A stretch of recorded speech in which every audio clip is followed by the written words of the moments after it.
শুধু দর্শক বন্ধু, আপনারা দেখছেন একে নিউজ বাংলা। আর এই মুহূর্তে উপস্থিত রয়েছে কলকাতা হাইকোর্টে।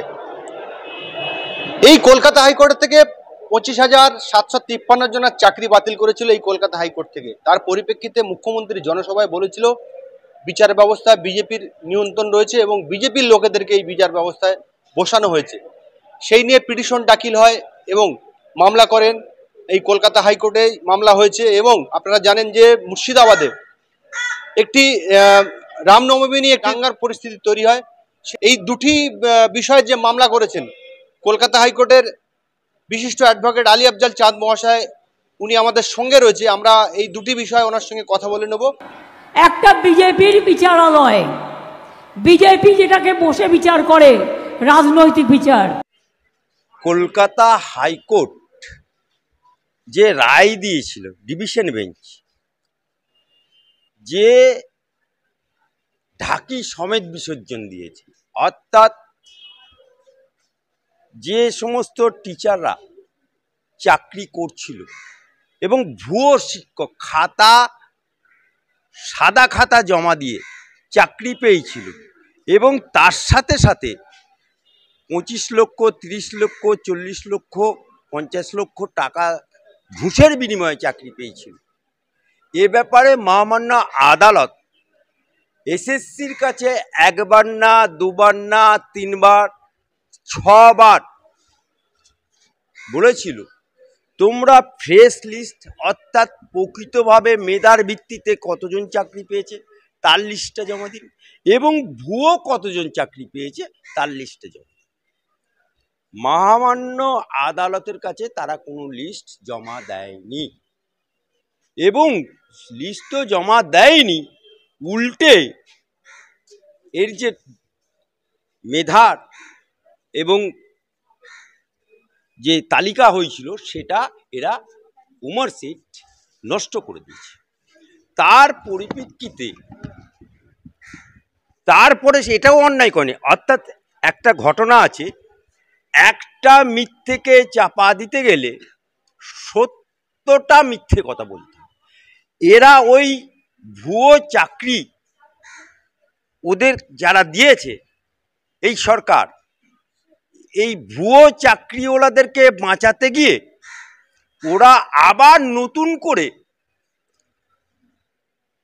প্ল্যান করে মুখ্যমন্ত্রী, বর্তমানের শিক্ষামন্ত্রী ব্রাত্য বোস সবাই মিলে কালেকটিভ রেসপন্সিবিলিটি মাধ্যম দিয়ে আবার নতুন করে সুপারসিট করে তারা আবার নিয়োগের একটা নোটিফিকেশন করে দেয় এবং বেশ কিছু নিয়োগ করে। এর ফলে মহামান্য আদালত এই দুর্নীতির বিরুদ্ধে সিবিআই তদন্ত, 2 নম্বর হচ্ছে ঢাকি সহ বিসর্জন এবং যারা সাদা খাতা জমা দিয়ে এতদিন চাকরি করেছে চাকরির টাকা ফেরত গুণগার। এই রায়টা দেওয়ার পরে মুখ্যমন্ত্রী, তার এই মুখ্যমন্ত্রী তো নয়, এখন মিথ্যাশ্রী হয়ে গেছে, এই মুখ্যমন্ত্রী মহামান্য আদালতকে মেলামাইন করে এবং ওর ভাইপো হাইকোর্টকে তুলে দেবার কথা বলে। তাই এই মহামান্য আদালতকে হাইকোর্টের বিরুদ্ধে নিষেধাজ্ঞার তির্যক মন্তব্য করার কারণে এই আদালতকে অবমাননা করানোর জন্য এবং মানুষের যে বিশ্বাস, আজকে মানুষ বলে কি তোকে আমি আদালতে দেখে নেব, অর্থাৎ মানুষের আদালতের প্রতি যে বিশ্বাস, সেই বিশ্বাসের ওপর আঘাত করার জন্য আমাদের হাইকোর্টের লার্নেড অ্যাডভোকেট অনিন্দ সুন্দর Das, learned advocate Bikash Ranjan Bhattacharya, learned advocate Kaustav Bagchi, এরা 4টে মামলা করে। আমি বিইং অ্যাডভোকেট আলী আফজাল চাঁদ, আমি একটা মামলা করি পিলে এবং আমাদের মহামান্য প্রধান বিচারপতি ওদের মামলাগুলো হচ্ছে সিভিল মামলা, একমাত্র আমি ক্রিমিনাল মামলা করি। মামলা হয়েছে, মামলা শুনানি এখনো হয়নি, শুনানি এখন বাকি আছে। দ্বিতীয় প্রশ্ন হচ্ছে যে আপনি প্রশ্ন করলেন যে মুর্শিদাবাদে রামনবমী যে মিছিল তাকে কেন্দ্র করে যে দাঙ্গা হয়েছে, সেক্ষেত্রে মামলাটা আমি ব্যক্তি আলী আফজল চাঁদ বা অ্যাডভোকেট আলী আফজল চাঁদ করিনি। এ মামলাটা বিশ্ব হিন্দু পরিষদ করেছে। বিশ্ব হিন্দু পরিষদের তরফ থেকে মিস্টার অমিয় সরকার করেছে, রিজিওনাল কনভেনার। আমি মুসলিম রাষ্ট্রীয় মঞ্চ, সর্বভারতীয় সংগঠন, তার আমি ক্ষেত্রীয় সংযোজক, রিজিওনাল কনভেনার হিসাবে আমি এই মামলাটা করছি। মামলাটা এই কারণে করেছি, সারা বাংলায় মুসলমানরা হচ্ছে সংখ্যালঘু, কিন্তু মুর্শিদাবাদে সংখ্যালঘু হচ্ছে হিন্দু সম্প্রদায়, সংখ্যাগুরু হচ্ছে মুসলমান সম্প্রদায়। কারণ ওখানে মুর্শিদাবাদ জেলায় 85% আনঅফিসিয়ালি মুসলমানের বাস, 15% হিন্দুর বাস। তাই সংখ্যাগুরু হচ্ছে ওখানে মুসলমান, সংখ্যালঘু হচ্ছে হিন্দু। তাই যেখানে সংখ্যালঘু হিন্দু সম্প্রদায়ের একটা 200 লোকের মিছিল রামনবমী, সামনে পুলিশ পেছনে পুলিশ, ওপর থেকে লুঙ্গি পরে মাথায় ফ্যাটা বেঁধে ইট ছুটছে, বোমা ছুটছে, মদের বোতল ছিটছে। তাই মহামান্য বিচারপতি হাইকোর্টের তিনি, আমি মুসলিম রাষ্ট্রীয় মঞ্চের তরফ থেকে যখন আমি মামলাটা করেছি ক্ষেত্রীয় সংযোজক হিসেবে, উনি একটু বিস্ময় প্রকাশ করেছেন যে হিন্দু সম্প্রদায়ের রামনবমীর মিছিল, সেখানে মুসলিম রাষ্ট্রীয় মঞ্চ মামলা করলো, ব্যাপারটা খুব গম্ভীরতার সাথে, এবং উনি হাইলি অ্যাপ্রিসিয়েট করেছে।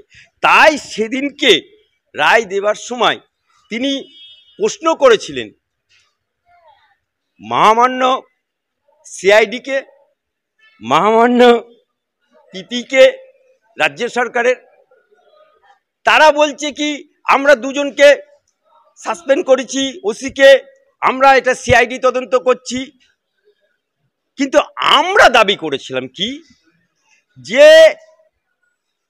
কতিপয় এলিমেন্ট, তৃণমূলের দুষ্কৃতী, তৃণমূলের হারমাত বাহিনী, নাম মুসলমান, জাতে মুসলমান, তারা সাম এলিমেন্টের জন্য সমগ্র মুসলমান সমাজের কেন বদনাম হবে? কিছু মুসলমানের জন্য সমগ্র লুঙ্গি পরা মুসলমানের কেন বদনাম হবে? কিছু এলিমেন্ট দুষ্কৃতির জন্য সমগ্র ইসলামের কেন বদনাম হবে? তাই আমরা মামলায় বলেছিলাম যে আমরা ওইতে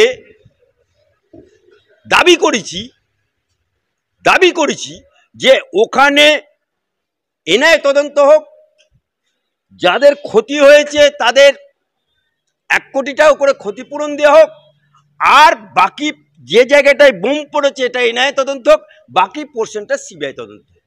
মহামান্য বিচারপতি বক্তব্য রাখার সময়, মানে রায় দেবার আগে, উনি কি বললেন যে যেখানে একটা 200 লোকের মিছিল রামনবমী করতে পারে না পুলিশ প্রশাসন, সেখানে এত বড় লোকসভা নির্বাচন বহরমপুর লোকসভার মধ্যে পড়ে, তাহলে লোকসভা নির্বাচনটাই বাদ দিয়ে হোক, বাতিল করে দিক। এই প্রশ্নটা করেছিলেন গতদিনে। বর্তমানে তিনি একটি